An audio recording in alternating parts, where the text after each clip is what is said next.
Хәерле кич барыгызга да, хөрмәтле телевизор караучылар. Сезне Саба дулкыннары телевидениесында атна информацион программасының чираттагы чыгарылышын карарга һәм соңгы яңалыклар белән танышырга чакырабыз. Студияда Гөлназ Гатауллина. Бүген сезнең игътибарга Саба районына эшлекле сәфәр белән Татарстан Республикасы премьер-министры урынбасары Васил Шайхразиев килде.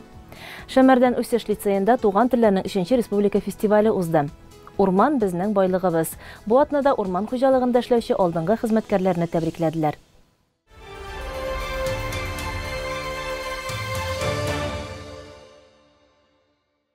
Әлеге һәм башка яңалыклар турында сезгә хәзер алдагы минутларда тулырак сөйләрбез. Адна эш көннәренә кыска булса да вакыйгаларга бай булды. Дүшәмбе Саба муниципаль район советы сессиясе белән эшлекле башланып китте. Ул көнгә программа бай итеп эшләнелгән иде. Башкалабыз кунаклары сессияның рәсми вәкиле Татарстан Республикасы премьер-министры урынбасары Васил Шайхразиев Саба җиренә сәфәрләрен районыбыз капкасы Сатыш авылыннан башладылар. Биредә Татарстанда һәм Россиядә бердән-бер мәдрәсә урнашкан. Шушы тарихи бина безгә кем генә килсә дә зур кызыксыну уята. Ул чын мәгънәсендә зур ядкар. Сатыш мәдрәсәсе 19 гасыр ахыры 20 гасыр башында төзелгән. Бинасы татар торак йорты тибы буенча яхшы яктыртылган сыйныфлар белән төзелгән. Фасадларны бизәүдә классицизм архитектурасы элементлары һәм татар халык сәнгате элементлары кулланылган. Заманында бу уку йортында 300дән артык шәкерт белем алган һәм аның белән мәхәллә имамнары җитәкчелек иткән. Бу бина бүгенге халәтенә китерелеп, мирас, наследие, республика программасы нигезендә яңартыла һәм ул 2018 елдан халык өчен музей буларак хезмәт күрсәтә башлый. Монда яңалыклар бик күп. Цифрлаштыру программасының алгарышлары бирегә нык үтеп кергән. Мәсәлән, барлык мәгълүматлар интерактив такталарда бирелә. Аларны үзең теләгән телдә укырга мөмкин. Серле ноктага басып, районның һәр иман йорты белән элемтәгә керә, аның белән таныша аласың. Изге Мәккә, Мәдинә җирләре белән дә онлайн трансляция булдырылган. Сатыш мәдрәсәсендә белем алучыларның язмышлары тарихта аянычлы тәмамланганын без беләбез инде. Ул зыялы шәхесләрнең байтагы юкка чыгарыла, сөргенгә җибәрелә, репрессия корбаны була. Республика әһәмиятендәге мәдәни мирас объекты районның тарихи һәйкәле Васил Габдулгаяз улы күңелендә матур тәэсирләр калдырды. Әйтәсем килә, бу музей шундый тарихи һәм лаеклы. Әгәр дә инде безнең һәрбер муниципаль бердәмлектә шундый тарихи биналар урыннар табып, шундый музейлар ясап ача алсак, бу безнең милләт өчен, Татарстан өчен зур байлык һәм горурлык булыр иде. Ул бит инде безнең октябрь революциясенә кадәр һәрбер авылда мәчетләр булган, мәдрәсәләр булган. Үз вакытында инде манараларны кисеп, аларны төрле биналарга әйләндергәннәр. Менә инде субханалла, яңа Россия туачтан безнең һәрбер авылда, һәрбер районда шушы мәчетләр кире күтәрелделәр.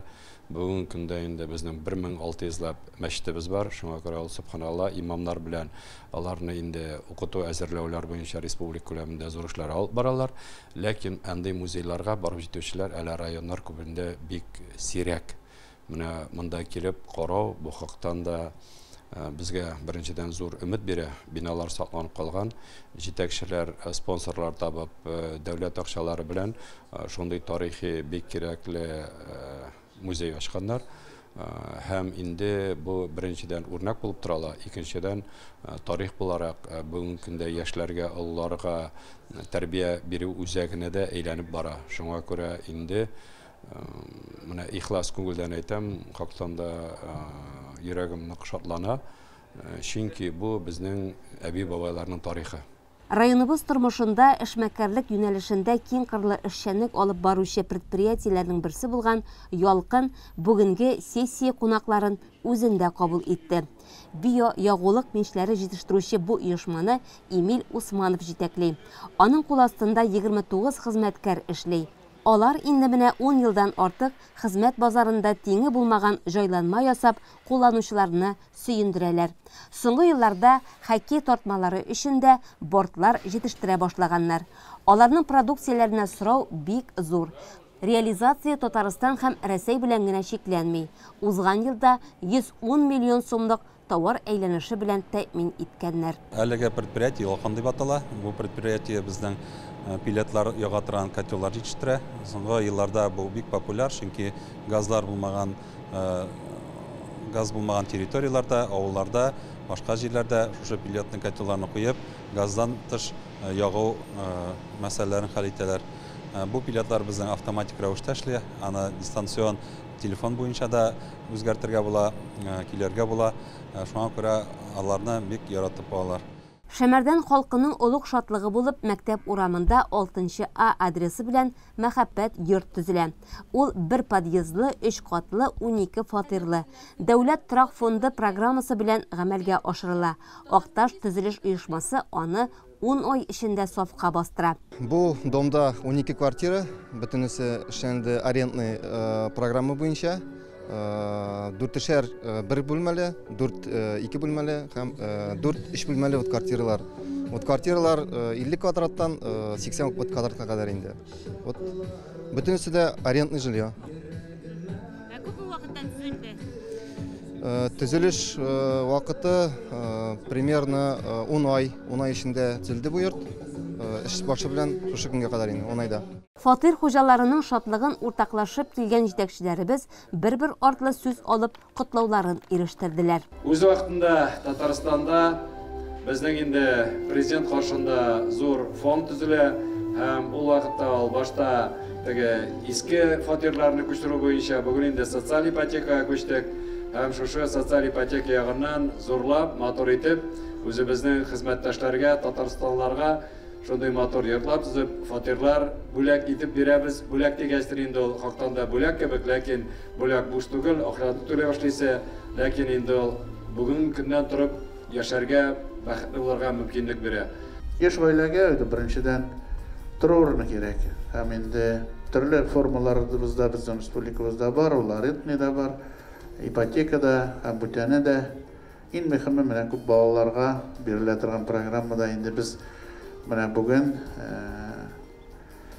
бу йортта күп балалы гаиләгә дә 5 бала, һәм бүтәннәргә дә үрнәк булсын иде. Шулай безнең мин һәрвакыт әйтәм, бала булса илдә бар, районда бар, авылда бар. Нәрсә әйтәсең килә инде, бүтән районнар белән чагыштырганда, Савада барган төзелеш бер кайда да юк. Шәмәрдән дә төзибез, Саваның үзендә төзибез. Бүтән күп кичкенә авылларда да бер катлы йортлар төзелә. Мондый төзелеш бер кая юк. Моның өчен сез горур, шат булырга тиеш. Минем әйтәсем килә инде, зур рәхмәт район җитәкчесенә һәм аның командасына, төзүчеләргә шундый актив позиция белән шундый йортлар үстереп, кулланышка тапшырырга. Биредә 12 гаилә яшәячәк. Алар Шәмәрдәннең төрле предприятиеләрендә хезмәт куялар. Фатирлар хуҗаларына президентның арендалы торак программасы нигезендә бирелә. Иң зур өстенлеге һәр фатирда индивидуаль җылытыла. Нам сегодня в этом прекрасном доме выдают трехкомнатную квартиру. В моей семье 3 человека. Я, муж и мой ребенок. До этого мы жили в съемной квартире. Мы очень благодарны и рады за такую возможность. Дулкынландыргыч мизгелләр, ал тасмалар киселеп, кунаклар һәм хуҗалар фатирлар эшенә үттеләр. Һәр кем тизрәк үз кушына йөгерде. Бүлмәләр абойланган, батареяларда җылылык, ут яна, су килә, газ плитәләре урнаштырылган. Бүген кил дә яши башла. Объектлар ачу кебек күңелле миссияның дәвамы безне Мишәнбаш авылында көтә иде. Биредә Мишәнбаш һәм Кырбаш авылларына хезмәт күрсәтүче фельдшер-акушерлык пункты төзелә. Модульле бина санаулы айлар эчендә әзер була. Аны кулланышка тапшыруны авылдашлар тантана итеп көтә. Фельдшер-акушерлык пункты бар иде. Но инде детсад белән берлектә башта детсад беткәннән соң җылылык килмәгәч, анда эшләргә теләүчеләр булмады инде. Хәзер бу пунктны без бик озак көттек инде. Авылда бит яшьләр дә бар, балалар да бар, өлкән кешеләр дә бар. Һәрберебезгә дә кирәк дип саныйм инде. Менә шушындый матур бина төзеп биргәннәр өчен безнең район җитәкчеләренә бик зур рәхмәт әйтәсебез килә инде. Озак еллар эшләсен инде шушы пунктлар. Авыл бетмәсен инде. Фельдшер һәр вакыт кирәк инде ул авылга. Без шәһәрдән кайттык, без кайтканга инде монда 33 ел. Хәзер бик зур рәхмәт әйтәсе килә шундый пункт эшләп биргәнгә Рәис Нургалиевичка, бүтәннәргә бик зур рәхмәт, конечно, бик кирәк пункт. Без пункты үзегез беләсез, кеше урта хәзер күп. Бик зур рәхмәт әйтәсе килә. Республика башка Рәсәй төбәкләре алдында авыл халкына медицина ярдәме күрсәтүче мондый биналары белән чын мәгънәсендә горурлана. Васил Шәйхразиев авылдашлар алдында шулай дип сөйләде. Бер генә регионда да бу кадәр объектлар төзелми. Татарстан бу юнәлештә юл яра. Без инде авырсак та, авырмасак та, больницага да, ФАПка да барырга ашыкмыйбыз. Ләкин ул дөрес түгел. Барырга кирәк, исән сау булганда да, бәләкәй нәрсәдер булганда да килеп күрсәтеп, чөнки яшь табыра иң алдан врачка килеп җитеп дөрес диагноз куябыз икән, ул тиз генә терелергә дә була, икенчедән ул инде зур сәламәтлек тә бирә. Шуңа күрә сәламәт булыйк, бердәм булыйк, бәхетле булыйк. Озак итеп менә шундый объектларны килеп ачып, зур горурлык тудырып, без Татарстанда яшибез, без татарлар дип әйтергә дә мөмкинлек булса. Я с этим событием поздравляю всех сельчан, которые обрели сегодня новый социальный объект. Особенно, конечно, Гузалию поздравляем, у нее новое место работы. И надеемся, что вот это все поможет, чтобы мы все были живы-здоровы. Закилар, Бырга, Яшарга Волсон. Мишәмбаш авылында 155, Кырбашта 56 кеше яши. Шуларның 18-е балик булмаган балалар, 1 яше дә тулмаган бер генә сабый бар. Алар Моңарчы Шәмәрдән участок шифаханәсенә йөргәннәр. Инде менә бүгеннән үз фельдшерлары бар. Ул Гүзәлия Джураева. Ал тасмалар киселеп бина эченә үткәч, аның халык кабул итәргә бик уңайлаштырылган булуын күрдек. Беренчел медицина җиһазлары белән тәэмин ителгән, эш шартлары тудырылган. Бик әйбәт, Аллаһка шөкер, бөтен җиһазлар яңа, бөтен уңайлыклар булдырылган. Шушындый медпункт бүләк иткәннәр өчен районыбыз җитәкчеләренә, республика җитәкчеләренә бик зур рәхмәт әйтәм. Күбрәк инде кан басымы белән мөрәҗәгать итәләр. Шулай ук хәзерге коронавируска прививкалар ясау белән шөгыльләнәбез инде. Аллаһка шөкер, ясаталар авыл халкы. Авыллар өлкәнәеп бара. Статистика Мишәмбашта эш яшендәгеләрнең 68, Кырбашта 45 икәнен күрсәтә. Яше барган саен авырту сырхаулары да үзен сиздерә башлый. Шуңа авылларга сәламәтлек сагында хезмәт куючы мондый пунктларга ихтыяҗ һәрчак булачак. Байлар сабасында да Татарстан Республикасы Президенты каршындагы Дәүләт торак фонды программасы буенча төзелгән йорт файдалануга тапшырылды. Яңа йортта фатир алучылар арасында оешма предприятие хезмәткәрләре арасыннан арендалаучылар да, күп балалы гаиләләр һәм тыл ветераннар да бар. Тулырак алдагы хәбәрдә. Бу атна районыбызда яшәүче 27 гаиләгә зур шатлык китерде. Алар Байлар сабасы Тынычлык урамында төзелгән 9-нчы йорттан фатир алдылар. Тантанада Татарстан Республикасы премьер-министры урынбасары Васил Габдылгаяз улы Шәйхразиев, Соба муниципаль районы башлыгы Рәис Нургали улы Миннеханов, Татарстан Республикасы баш инвестицион төзелеш идарәсе директоры урынбасары Илнур Илдар улы Калимуллин, Татарстан Республикасы президенты каршындагы Дәүләт торак фонды башкарма директоры урынбасары Булат Гыйлемхан улы Гыйльманов һәм районыбыз җитәкчеләре дә катнашты. Менә килеп туктадык, менә кыйблабыз каршында мәчет тора. Уку йортлары монда тора, яңа йортлар төзелә. Менә шушы бит инде ул хактан да бәхет һәм мәхәббәт. Шуңа күрә мин менә бүген кем белән сезне зурлап тәбрик итәм. Фатир дигәндә хактан да бүген ачкычлар биргән вакытта кемдер өчен бу беренче фатирның ачкычлары, кемдер инде расширение итеп икенчесен аладыр, өченчесен, ләкин менә аның булуы бик мөһим. Шуңа күрә җылыда, бәхеттә, зур ихтиранда бергә яшик. Татарстанда булуыбыз белән зур горурлык булсын. Һәм иң мөһим инде аның белән туктап калмыйк. Алга барыйк, бәхетле булыйк, бүтән кешеләрне бәхетле итик. Фатир алучыларның шатлыгын район башлыгы да уртаклашты. Бәхет, куанычлы тормыш теләде. Төзелеш өлкәсендә 15 ел буе куйган хезмәтләрен зурлап, Акташ төзелеш оешмасына рәхмәт хатын тапшырды. Йортлы фатирлы булу күңелле вакыйга. Яңа йорттан фатир ачкычы алучыларның шатлыгы чиксез. Күңелләрендә исә рәхмәт хисләре ташый. Зәйнәп Апавалиева, тыл ветераны. Кадерле, хөрмәтле булу гомер итегез. Безгә Ходай Тәгалә биргән, сезнең тарафтан биргән. Безгә шушы фатирларыбызда куанып, шатланып, тигезлек белән яшәргә насыйп булсын. Илләребез тыныч булсын, самый главный. Аннан соң Yarabbi şuşu kahar sokan, şuşu avrular ötüp gidip, şul avrulardan isen kalıp, şuşu algan fakirlerimizden şadlıklı, tırışlı uzun umur bilen yaşarken Huday nasip etsin. Sizge Huday Teala sağlık merhamet versin. Rayonumuz, Tataristan Zaporojye uğrunda kalsın, kadir hürmetle bulup yaşarız. İşçi sizge zor rahmet. Күп балалы Гафиятовлар гаиләсе дә бүген яңа фатирга ия булды. Тату гаиләдә алар 5 кыз һәм 1 улга гомер биргән. Әлхәмдүлилләһ. Аллаһ Таала насип кылгач безгә бүген квартира бирәләр. Бик сөенечле хәл инде. Безгә караганда да балалар сөендине моңа әлхәмдүлилләһ. Шатлык бик зур инде. Сөйне бетә торган түгел, хәзер аның улыраклары да бар бит инде. Шуңа күрә сөйнәбез инде, әлхәмдүлилләһ. Аллаһның рәхмәте белән шушындай сөенечләр дә булып тора. Аллаһ Тәгалә һәрбер кешегә шушында булышларга шушы сөенеч белән тәбрик итәм барсындаган. Бергә тәбрик итәбез иншаллаһ. Игелеген күргән насип булсын, сөенечтә, бәрәкәттә, тәүфиктә, хидаяттә яшәргә насип булсын һәркемгә дә. Балаларыбызның сөенечләрен күргән насип булсын. Җитәкчеләргә, шушы гамәлдә катнашкан һәркемгә Аллаһның рәхмәте булса иде. Яңа фатирларның нигезе бәрәкәтле тыныч булсын. Ул йортларда күңелле мәшәкатьләр генә туып торсын. Объектлар ачылышыннан соң җитәкчеләр район мәдәният йортында әзерләнгән күргәзмә белән танышты һәм сессия эшендә катнашты.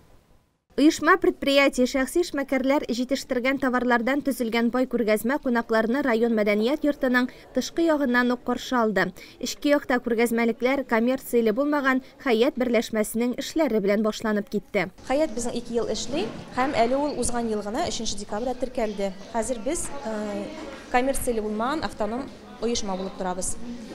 Безнең Хаятта 50гә якын кыз бар, хатын-кызлар инде. Алар төрле районнардан без, Арчадан да бар безнең, Әтнәдән бар кызлар һәм үзебезнең район кызлары инде. Лесхоз бистәсеннән үз мәшгуль Айдар Галиев агач эшләнмәләре тәкъдим итте. Күбесенчә заказлар белән эшлим. Агачтан скамья, куна такталары, умарта, комплекталар итәм. Нары башкычлар да эшлибез. Нәһә яңа заказ алдык. Кухонный гарнитур агачтан. Шундай нәрсәләр, тәрәзә, ишекләр. Районыбызда эшләп килүче кондитер осталары да берләшеп баллы тәм-томнардан майданчык барлыкка китергән. Бу көндә 50гә якын күргәзмә ноктасы эшләде. Иң ире җитештерүчеләр дә кунакларны үз эшчәнлеге белән таныштырды. Евроакцент Соба Татарстан Республикасында чистарту корылмалары җитештерүче завод. Киләчәктә планнары Соба индустриаль паркында яңа завод төзү. Основной выпуск продукции – это технические средства защиты окружающей среды. Это всевозможные очистные сооружения, оборудование для водоподготовки. На сегодняшний день в компании работает 75 человек. Это инженерно-технический состав, и мастера, и монтажники, и эксплуатационщики, и проектировщики, и строители. То есть весь комплекс работ, связанных с водоочисткой, водоподготовкой, мы выполняем. Агроробот оешмасы Татарстан, Чувашия, Марий-Эл республикаларында рәсми дилерларның берсе булып тора. Без агроробот оешмасы 2012 елдан бери эшлибез. Лели компаниясының Татарстанда, Удмуртияда, Чувашияда официальный дилерлары. 2012 елдан эшлибез. Безнең оешмада 25-кә якын кеше эшли. Дизайнер киемнәр тәкъдим итүче Гүзәл Хилалетдинова елдан-ел ассортиментын арттырып, яңа төр модельле киемнәр барлыкка китерә. Туган телләр елы уңаеннан татар орнаменты белән тегелгәннәре игътибар үзәгендә иде. Без инде Собада 1 елдан артык эшлибез. Моңарчы инде интернет-магазин, спортивный одеждалар тик-тик хәзердә ул эш бара. Хәзер инде ярты ел эчендә оешмалар белән эшли башладык, оптовый эшләр тегәбез, футболкалар, спецодеждалар тегә башладык. Эштә инде 2 тегүче, 1 дизайнер эшлибез. Күргәзмә рәтендә ит һәм сөт продукцияләре, җаваплыгы шикләнгән икмәк, Соба җәмгыятьләре җитештергән азык эшләнмәләре, көнбагыш майы, Соба урман хуҗалыгы һәм башка җитештерүчеләрнең товарлары тәкъдим ителде. Барысы белән танышканнан соң җитәкчеләр утырыш залына үтте. Сессия эшендә җитәкчеләрнең Соба муниципаль районының 2021 елда социаль-икътисади үсеш нәтиҗәләре һәм 2022 елга бурычлары турындагы докладлары тыңланды. Хакимият башлыгы Рәис Миннеханов үз чыгышын Йығылмасаң тормыйсың. Узган ел уңышлар да, уңышсызлыклар да күп булды дип башлады. Хәзер иң мөһиме авыл җирлекләрен үстерү өстендә эшләргә кирәк. Безнең бурыч федераль программаларны җәлеп итеп, яңа өйләр салдыру, инфраструктура булдыру. Нам нужно пересмотреть нашу политику, улучшить комфортные условия проживания в малонаселенных пунктах и мотивировать людей жить и работать в этих деревнях. Тенденция мирового развития идет к тому, что в будущем материальные вещи не будут иметь ценность. В цене будут виртуальные продукты. И сегодня реальность это доказывает. Компании виртуальных продуктов по капитализации в рейтинге первые. В недалеком будущем люди за 1000 километров от своих рабочих мест будут жить и работать удаленно. В экологически благоприятных наших малонаселенных пунктах, не имея при этом ничего своего материального. Ни машин, ни домов, они будут арендованы. Район башлыгы докладында һәр өлкәнең эшчәнлегенә аерым анализ ясады. Җитәкчеләрне иң борчыган мәсьәлә районда яшәү озынлыгының кыска булуы. Әлеге вазгыять буенча сорау, тәнкыйть һәм фикер алышу барды. Яңа йортлар төзелә, ФАПлар, объектлар ачыла. Демографик хәлне дә яхшыртырга кирәк. Чагыштыру өчен без илдә иң күп майданда төзелеш эшләре алып баручы республика диде премьер-министр урынбасары Васил Шәһрәзиев. В 2021 году почти 97 миллиардов рублей были направлены республике, муниципалитетам в части строительства всех объектов, которые попадали под президентскую программу. 97 миллиардов рублей. И в то же время, когда говорим дорожное строительство, капитальный ремонт, там тоже почти 97 миллиардов. И когда я бываю в субъектах Российской Федерации, говорю, почти 200 миллиардов направляется в районе, муниципалитеты и тому подобное, но практически субъекты, которые это могут поверить и почувствовать себя немножко счастливым, практически никого нет. Вот я только что вчера ночью вернулся из Хабаровского края, во время открытия жилого дома, я уже говорил, в 2021 году мы построили и сдали 3 миллиона квадратных метров жилья. В Хабаровском крае построили 300 тысяч квадратных метров жилья. Вот почувствуй разницу называется. Сессия соңында район үсешенә өлеш керткән райондашларыбызга хөкүмәт бүләкләре, мактаулы исемнәр, рәхмәт хатлары бирелде. Сез атна информацион программасын карыйсыз. Дәвам итәбез. Татарстан хөкүмәте ярдәме белән Бердәм Россия партиясының Нык гаилә федераль проекты кысаларында Сила в детях мөмкинлекләре шикле балаларга ярдәм күрсәтү хәйрия фонды, мобиль медицина бригадасы һәм Татарстан Республикасы Аталар берлеге иҗтимагый оешмасы белгечләре Саба районына килде. Аграр көллият базасында кунакларны район башкарма комитеты җитәкчесе урынбасары Марат Каримов каршы алды. Хәйриячелек юлында башкарган игелекле хезмәтләре өчен рәхмәтләрен җиткерде. Хәйрия оешмасының Сабага икенче килүе, ул районнарга чит балалар юк девизы белән төрле катлам, бигрәк тә тәрбиягә бала алган, авыр тормыш шартларында яшәүче гаиләләргә балаларга ярдәм итү максатыннан чыга. Естественно, в прошлом году, когда мы к вам приезжали, было осмотрено более 60 детишек по реабилитации, да, по осмотру специалистами. И многие детишки начали к нам в Казань либо в другие районы приезжать на реабилитацию.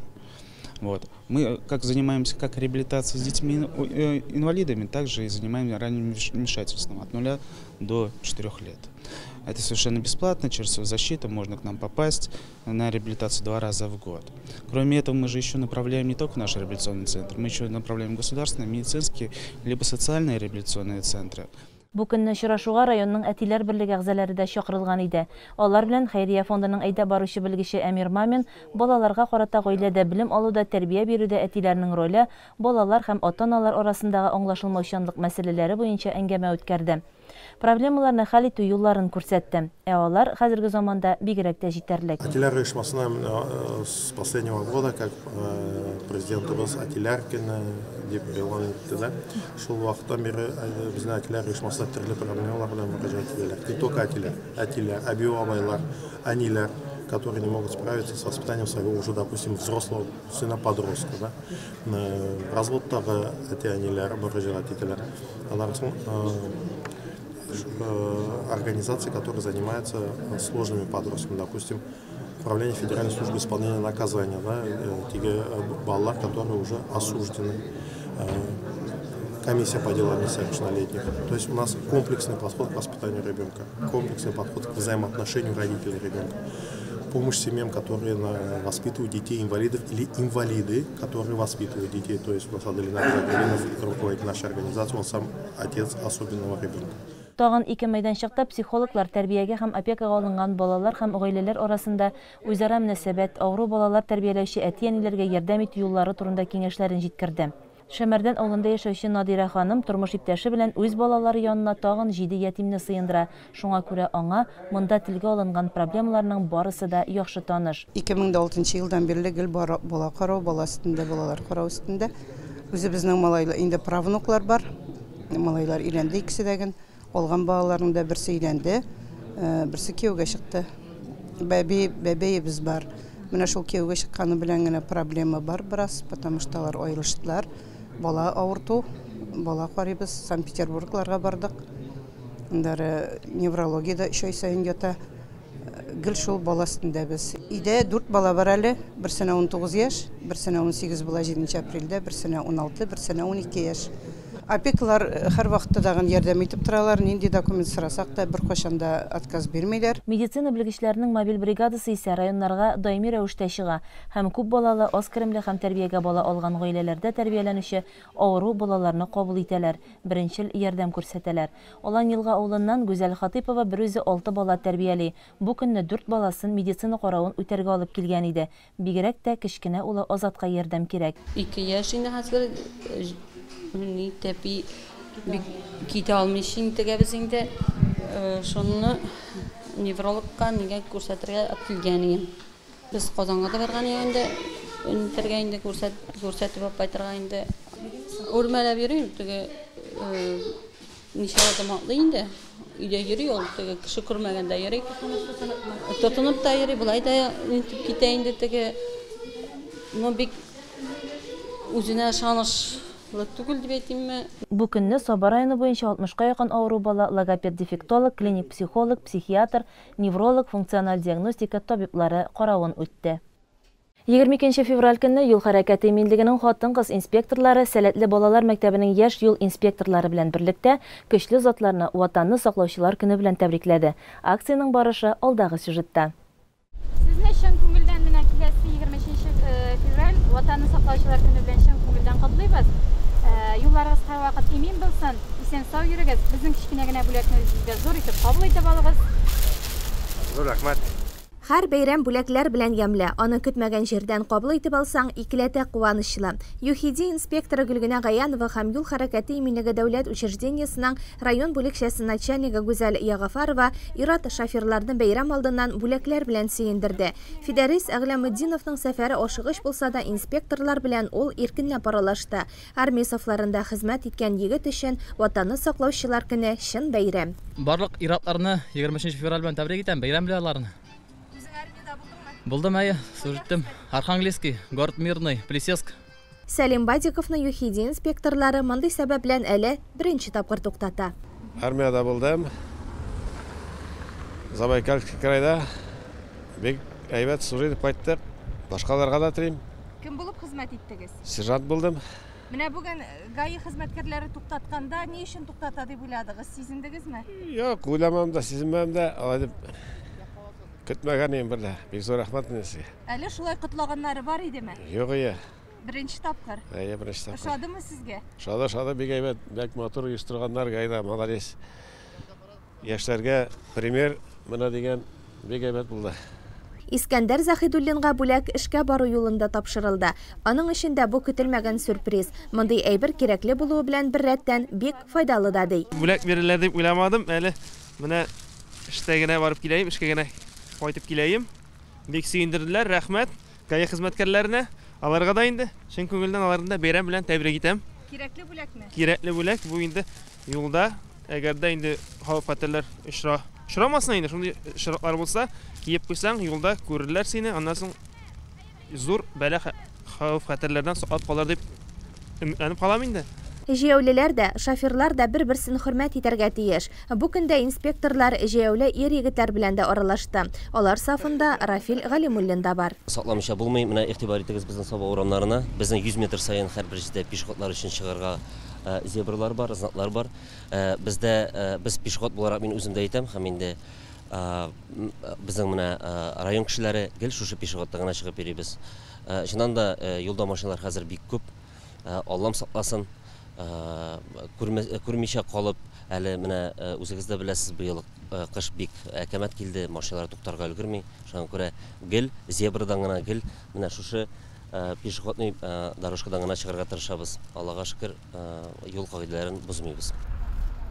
Акцияны инде без ел сайын үткәреп барабыз. Бу инде безнең традициягә кергән. Бик күңелле, һәрберсенең күңелләре була.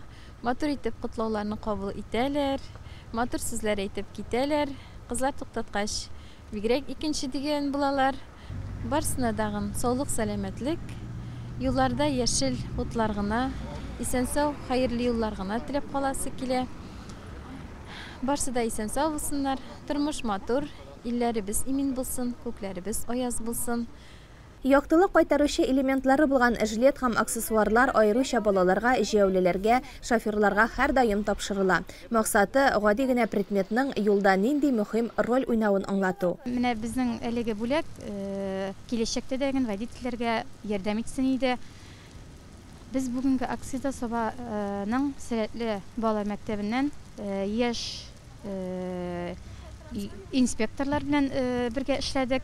Аларның инде укытучылары Илназ Вакифович белән алар әлеге акциядә катнаштылар.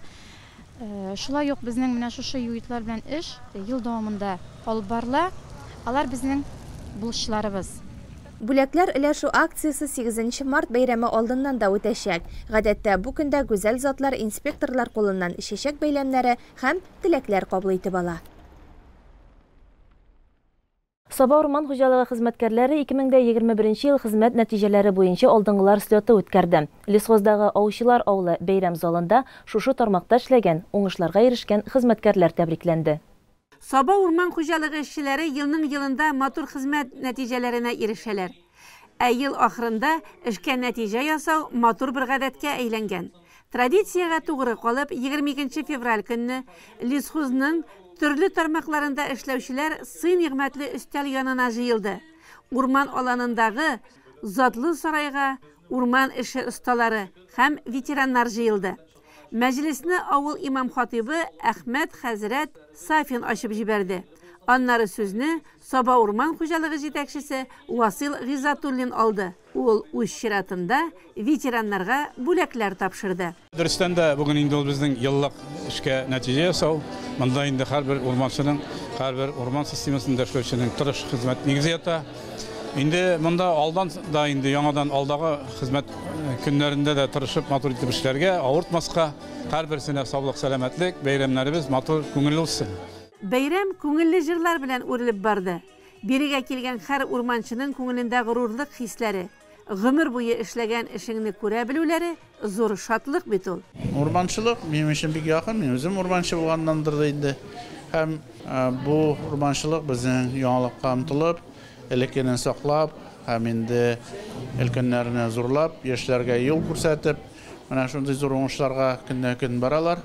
Инде бүген көндә нинди яңалык бар, аларга эштәлегенә кирип, алар үзләрендә кулланырга тырышалар һәм инде нәтиҗәсен дә үзебез күрәбез. Алар безнең республика данында күтәрәләр. Урманчыларыбызның данлы эшләре мактауга һәм хөрмәткә лаек. Агач кәлшәсе үстереп, төрле төбәккә озатучылар да без бит ул. Селекционный центрда без агач үстерү хезмәт итәбез инде. Елына без 2 миллион кәлшә үстерәбез. Барлык урманчыларны, барлык шушы сферада эшләгән кешеләрне котлыйсы килә безнең шушы бәйрәм белән. Әлеге зур тантанада урман хуҗалыгының төрле тармакларында хезмәт куючылар бүләкләнде. Һәр кайсының сөйләр сүзе, әйтер фикере бар. Без инде төп шушы урман хуҗалыгы кискән агачны эшкәртеп, аннан халык куллану товарлары эшлибез. Ел дәврендә без 46 мең кубометр агач эшкәртеп, шуның 200-300 миллионга якын товар эшләп чыгардык. Сумлык товар. Шушы форсаттан файдаланып, мин инде барлык урманчыларны шушы бәйрәм белән котлыйсым килә, барлык алдынгыларны котлап узасым килә бәйрәм белән. Кешелек дөньясының урманнардан башка яшәвен күз алдына китерүе бик авыр. Урман да кеше кайгыртуыннан башка яши алмый. Ә урманчылар менә шундый зур байлыкны саклап, аны арттыру турында кайгыртып яши дә инде. Шәмәрдән урманчылыгы безнең 11463 гектар урманны биләп тора. 6 инспектор шул урманны көндәлек без контролировать итәбез. Саклыйбыз. Төрле урлаулардан, ут күзләрдән нарушениялар булса протоколлар язабыз. Котлаулар, бүләкләүләр ул көнне мулдан булды. Һәм барлык урманчылар бергәләшеп 2022 елның планнарын арттырып үтәү өчен эшкә кереште. Безнең Татарстаныбызда инде урманнарыбыз, байлыгыбыз бик зур дип саныйм мин. Мондый урыннар, мондый урманнар монда гына Саба урманнарында. Шундан да инде әйтеп узам 60 000 гектар урманнарыбыз Саба урманнарында. Шундан да инде бөтен саннар государственный задание буенча Саба урманчылары беренче урында бара безнең. Вакытында бөтен мероприятиялар үтәлде. Узган елны бик көчле кырлык булды бит инде безнең климат ягындан бик эссе булды. Саба урманчылар шул яктан да бергә район эшмәкәрләре белән бик көчле эшләделәр, кертмәделәр янгыннарны урманнарыбызга. Шуннан да мин бик рәхмәтле аларга шуның өчен хезмәтләре өчен. Саба урманчыларга инде мин чын күңелдән исәнлек, саулык телим. Киләчәктә дә шулай бик көчле, бик матур эшләргә яңа уңышлар телим. И исән сау булыгыз.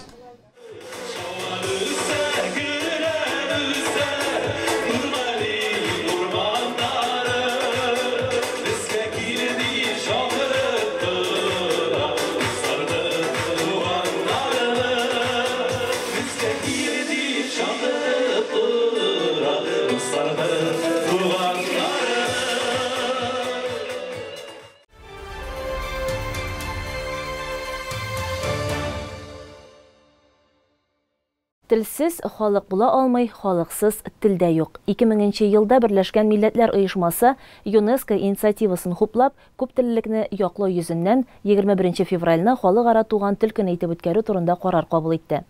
Шул уңайдан Шәмәрдән үсеш лицейында туган телләрнең 3-нче республика фестивале узды. Казан Федераль университетында белем алучы чит ил студентлары белән Диләрә Җаббарова аралашты.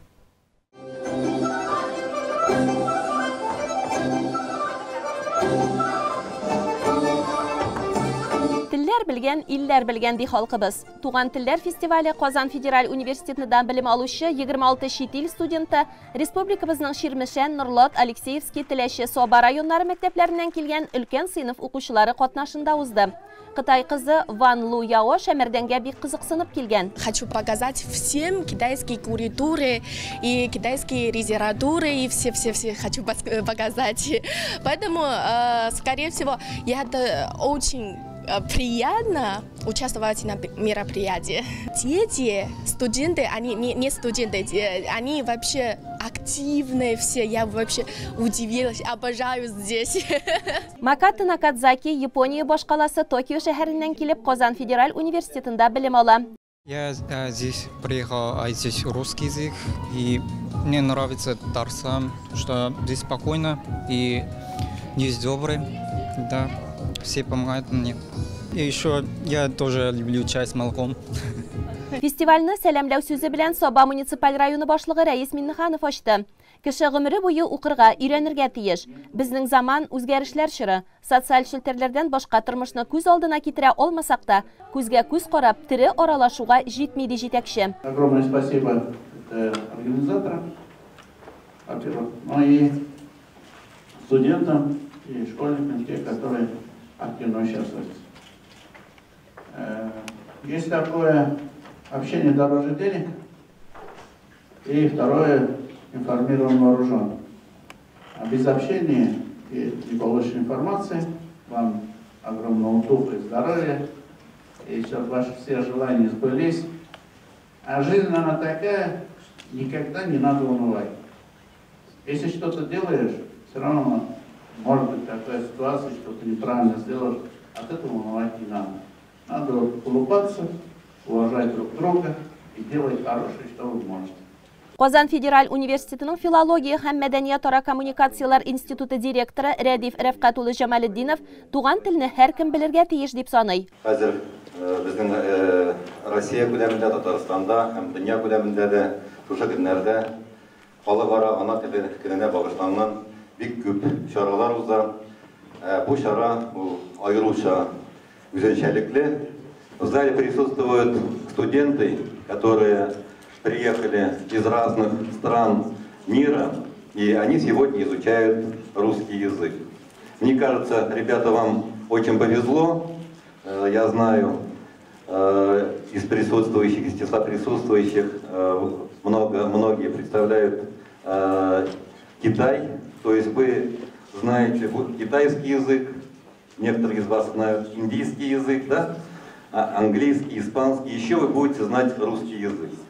Но вам повезло еще вдвойне, находясь в Татарстане, вы еще будете изучаете и татарский язык. Мәртәбәле кунаклар чыгышыннан соң сәхнәгә Казан Федераль университетында белем истәүче чит ил студентлары күтәрелеп, катнашучыларны үз ана телендә сәламләде. 大家好，我叫李云竹，来自中国，就读于喀山联邦大学，很高兴认识大家。Здравствуйте, меня зовут Ли Юнчжу, приехала из Китая, учусь в Казанском федеральном университете.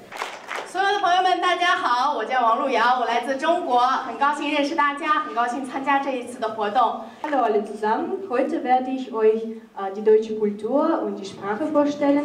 Ja, ich heiße Anastasia und ich studiere an der Казан Федеральной Universität. Всем здравствуйте, меня зовут Анастасия, я учусь в Казанском федеральном университете, и сегодня я вам представлю Германию, ее культуру и язык. Тантаналы ачылыштан соң фестиваль кунаклары төркемнәргә бүленеп, иҗади остаханәләргә, милли гореф-гадәтләрне тамаша кылырга таралды. Чыгышларда укучылар һәр халыкның үзенә генә хас булган милли йөзен күрсәтергә тырышты. Татар халкының кунакчыллыгына басым ясап, чәй табыны да әзерләнгән. Үзбәкстанның җырларда җырлана торган Шахрисабз шәһәреннән килеп магистратурада белем алучы Сардор Химматов бигрәк тә эш пешмак ярата икән. Assalomu alaykum azizlarim. Mening ismim Sardor. Men O'zbekistondan keldim. Qozon davlat universitetining magistratura bosqichida birinchi kursida tahsil olaman. Вы сказали, что любите эчпичмак? Да. С чем это связано? Ну, это, во-первых, это очень вкусное. И это мне больше напоминает узбекскую самсу. У нас тоже готовят типа такое, ну, очень похож самсу.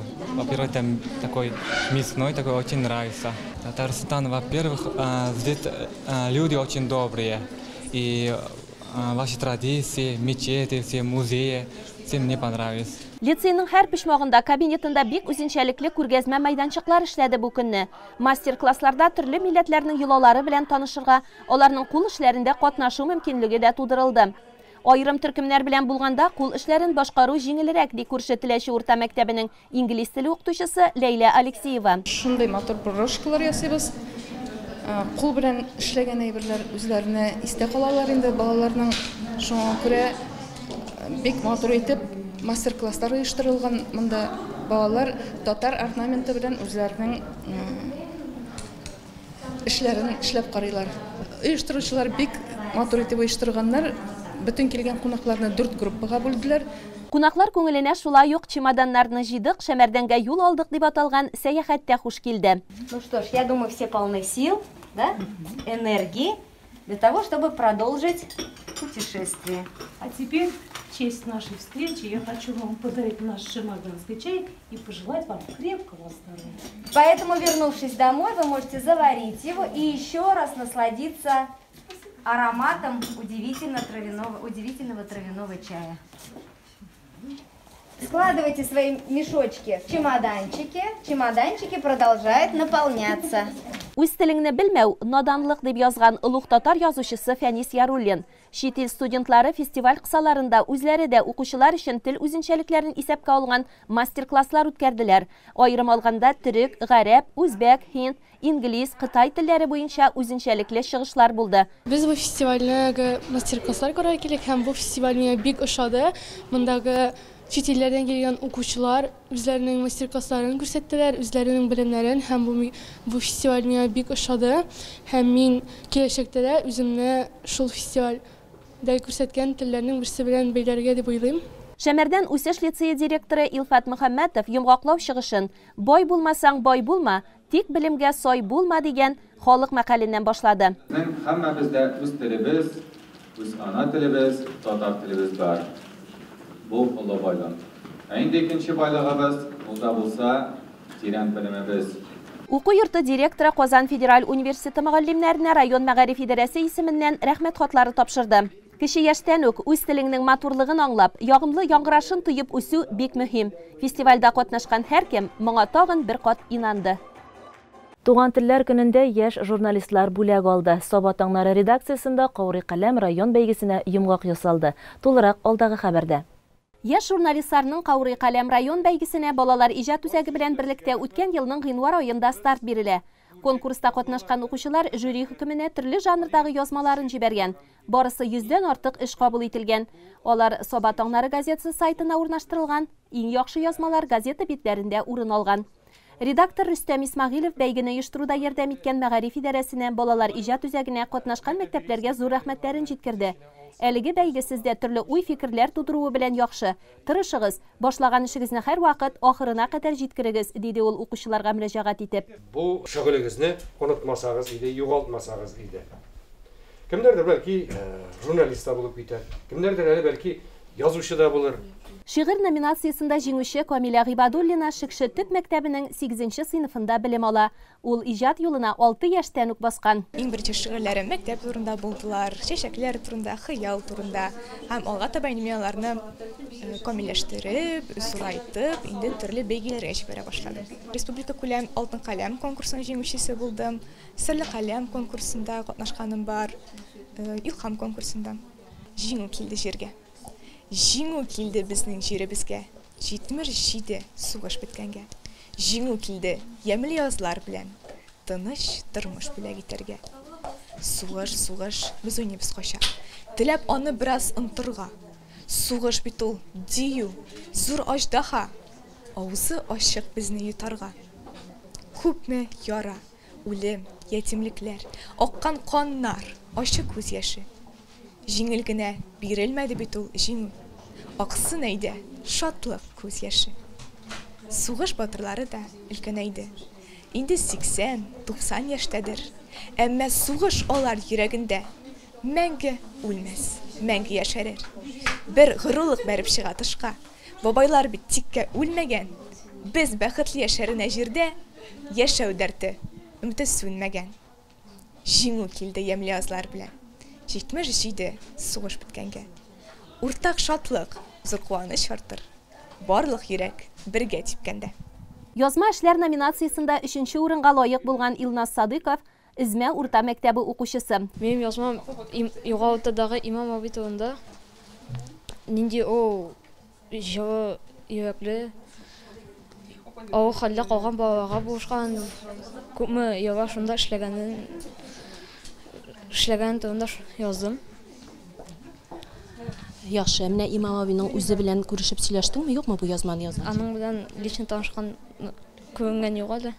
Иң яхшы иҗади эш дип Тимершык урта мәктәбе укучысы Айлия Хаҗиеваны табылган. Ул бәйгедә проза әсәре белән катнашып, гран-прига лаек булды. Мин әсәрләрне инде 2нче сыйныфтан бирле язам. Менә күптән түгел берничә ел элек журналистика өлкәсенә кирип киттем. Ялкын журналында, Идел журналларына мәкаләләремне, әсәрләремне бастырганым бар. Мин бу бәйгедә җиңгәнемә бик бәхетлемен. Мин Сабат аңнары газетасында мәкаләләремне бастырганым бар һәм шуның өчен мин монда мин монда җиңәсем килгән иде. Мин мондагы редакция белән танышасым да килгән иде һәм мин монда килүемә бик бәхетле. Алдагы мин тиздән мәктәпне бетерәм инде. Бәлки үземнең тормышымны журналистика белән бәйләрмен, әле әйтә алмыйм төгәл генә. Телебезне саклау һәм үстерү үзебездән тора, ди Измә урта мәктәбе татар теле һәм әдәбияты укытучысы Вәсилә Мифтахова. Тирән рәхмәтемне, бик зур рәхмәтемне белдерәсем килә. Сабат аңнары газетасы редакциясенә, мәгариф бүлегенә, иҗат йортына, Şuшы бәйгені үткәреп, безгә укучыларга да илһамланып эшләргә мөмкинлек бирдегез. Бу бәйге безнең республика күләмендә үтә торган илһам бәйгесенә, серле каләм иҗат бәйгеләренә нигез булып тора.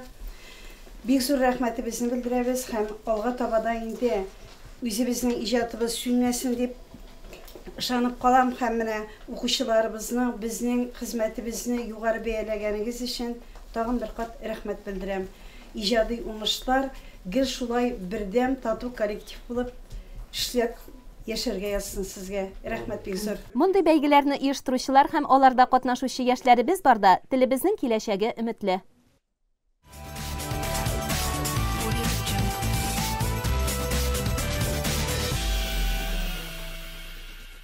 Сабарян спорт мәктәбендә Афган җиреннән совет гаскәрләре чыгуның 33 еллыгы уңаеннан волейбол ярышлары булып узды. Быелгы ярышларга 9 авыл җирлегеннән 9 волейбол командасы килгән иде. Ярышлар тантаналы шартларда башланып китте. Иң элек спортчыларны Соба муниципаль районы башкарма комитеты җитәкчесе урынбасары Илнур Куддусов тәбрикләде. Афганчыларга ныклы сәламәтлек, волейбол уенында катнашучыларга уңышлар теләде.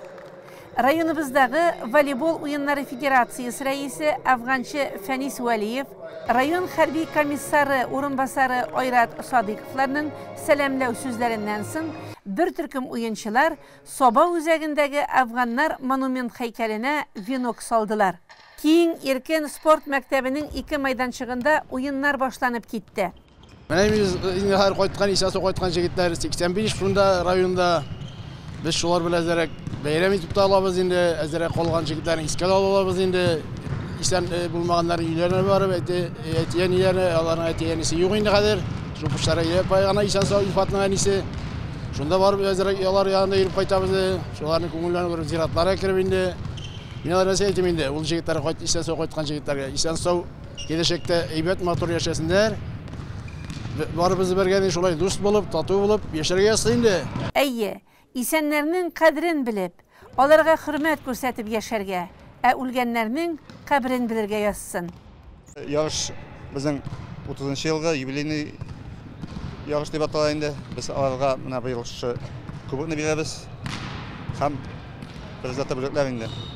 Һәр командага мына сбор булды инде, построение булды. Аларны кутладык, уңышлар теләдек инде. Волейбол ярышларына килгәндә исә уеннар бик кискен барды һәм соңгы нәтиҗәләре түбәндәгечә. Беренче урында Мишән, икенче урында Бигәнәй, өченче урында Шәмәрдән волейбол командалары. Менә 20 елдан артык Лесхоз бистәсендәге чаңгы трассасында районда эшләп килүче оешма, авыл җирлекләре, авыл хуҗалыгы предприятиеләре арасында чаңгы ярышлары уза. Узган атнаның шимбә-якшәмбе көннәрендә районыбыз чаңгычылары үзара көч сынаштылар, көчлеләрне ачыкладылар. Быелгы чаңгы ярышлары бик тә истә кала торган булды. Беренчедән кышкы Олимпия уеннарында катнашучы спортчыларыбыз өчен җан аттык. Россия чаңгычылары уеннарда бик тә матур чыгыш ясап сөендерделәр. Икенчедән һава торышы көчле кар яуды. Шимбә көнне районда эшләп килүче оешма предприятие командалары арасында шәхси команда зачетына ярышлар булып узды. Командалар арасындагы ярыш нәтиҗәләренә килсәк, беренче урында Сабагаз, икенче урында Финанс бюджет палатасы, өченчедә Саба аграр күлияте командасы. Якшәмбе көнне 5 кешедән торган авыл җирлекләре, авыл хуҗалыгы командалары Лесхоздагы чаңгы трассасында очраштылар. Иң элек ир-егетләр 5 километрлы дистанцияга кузгалды. Яшьләр белән бергә өлкән яшьтәге спортчылар да финишка сынатмыйча килеп җитте. Мәсәлән, Югары Утардан Фәннур Бәшәров 41 ел укытучы булып эшләп, хәзер лаеклы ялда. Спорттан аерылырга уйламый да. Уллары да спортчылар, әтиләренә исә кыйммәтле чаңгы бүләк иткәннәр. Фәннур абый күптән түгел төнге чаңгы ярышларында 15 километрга ярышканнан соң 5 километр бик әзди. Бер чаккаш бул ничтелетим үзе бер авырту шикелле гел чыгасы килә, йөрисе килә. Яшьләр белән бик алышып булмый инде. Хәзер бу яшькә җиткәч, шулай да алардан калышмаска тырышам. Яшьтән үк спортны үз иткәннәр аннан гомер буе аерыла алмыйлар. Юлбат авыл җирлегеннән килгән Гүзәл Фәткриева яшь вакытта да чаңгы ярышларында катнашкан. Урын алмасам да, менә дигән трассада шуып кайтам, күңелдә рәхәтлек ди ул. Иремнән башка гөмән барыбыз да шуа торган инде. Хәзер таралыш беткәч тә Казанда балаларны күрмим инде, алар Казанда шуабыз дигән балалар. элек мәктәптә шуадырым, шуннан калган инде. Мәктәптә дә аннан мин үзем Башкортстаннан Агыйдел шәһәрендә, шәһәр җирлекләрендә булды инде. Икенче, өченче урыннар беренчегә чыга алмадым. 4 ел укыган дәврдә дә чыктым. Хатын-кызлар дистанциясында беренче номер булып кузгалган Анна Тугулева беренче булып килеп тә җитте. Спорт ягы белән дусты гайбәт инемен, но алай итеп йөгерү нәрсәләрендә катнашкан юк мин. Йөгерүләрне йөгерәм, волейболлар, футбол, мини-футбол инде. Шушы чаңгылар инде. Алдагы елларда катнаштым. 3 ел элегендә 2нче урын алдым. Теге елны инде алай итеп урын алырга насыйп булмады. Шаңғы ярышында көчле спортчылар һәм җиңүче командалар ачыкланды. Авыл җирлекләре арасында беренче урында Миша, икенчедә Шытсу, өченчедә Икшермә авыл җирлеге. Авыл хуҗалыгы предприятиеләре арасында беренче урынны икенче урынны Әхмәтов хуҗалыгы, өченче урынны Юлбат авыл хуҗалыгы предприятиясенең урта саба бүлекчәсе яулады. Узып баручы көннәр шундый яңалыклар алып килде. Һәр яңа көн яңа вакыйгалар кыра. Тапшыруларыбызны карап, районыбыз тормышы белән танышып барыгыз. Карый алмый калсагыз, социаль челтәрдә һәм YouTube каналында хәбәрләр белән таныша аласыз. Хәзер реклама чыгарылышы, аннан соң җырлы бүләк, музыкаль котлаулар тапшыруын карый алырсыз. Ә без сезнең белән саубуллашабыз. Исән-имин булыгыз.